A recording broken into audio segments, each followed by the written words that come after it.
A view of evolution. But how shall we avoid throwing ourselves into altruistic work if we are surrounded by poverty, ignorance, suffering, and every appearance of misery, as very many people are? Those who live where the withered hand of want is thrust upon them from every side appealingly for aid must find it hard to refrain from continuous giving.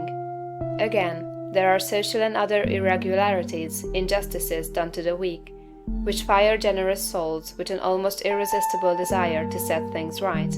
We want to start a crusade. We feel that the wrongs will never be righted until we give ourselves wholly to the task.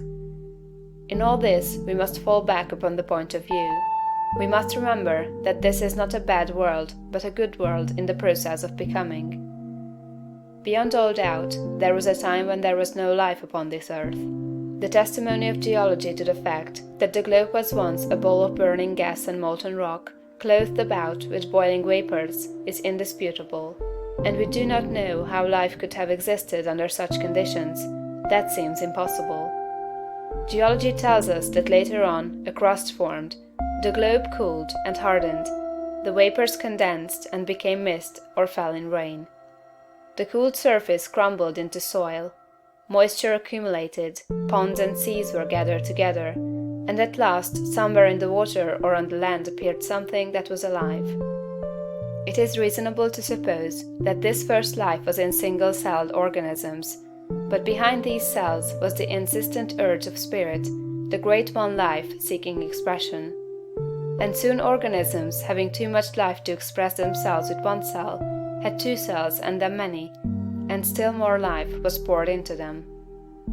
Multiple-celled organisms were formed, plants, trees, vertebrates, and mammals, many of them with strange shapes, but all were perfect after their kind, as everything is that God makes. No doubt there were crude and almost monstrous forms of both animal and plant life, but everything filled its purpose on its day, and it was all very good. Then another day came, the great day of the evolutionary process, a day when the morning stars sang together, and the sons of God shouted for joy, to behold the beginning of the end. For man, the object aimed at from the beginning, had appeared upon the scene. An ape-like being, little different from the beasts around him in appearance, but infinitely different capacity for growth and thought. Art and beauty, architecture and song, poetry and music, all these were unrealized possibilities in that ape-man's soul, and for his time and kind he was very good. It is God that works in you to will and to do of his good pleasure, says St. Paul. From the day the first man appeared, God began to work in man, putting more and more of himself into each succeeding generation, urging them on to larger achievements and to better conditions, social, governmental, and domestic.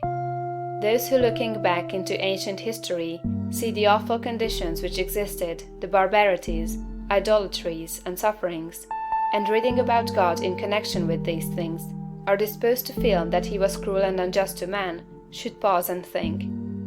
From the ape-man to the coming Christ-man, the race has had to rise. And it could only be accomplished by the successive unfolding of the various powers and possibilities latent in the human brain.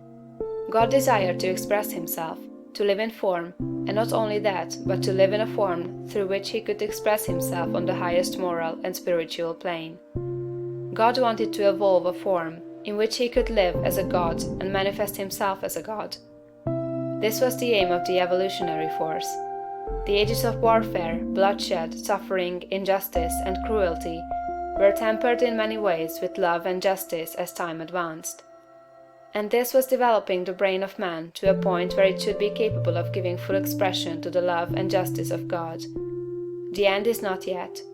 God aims not at the perfection of a few choice specimens for exhibition, like the large berries at the top of the box, but at the glorification of the race.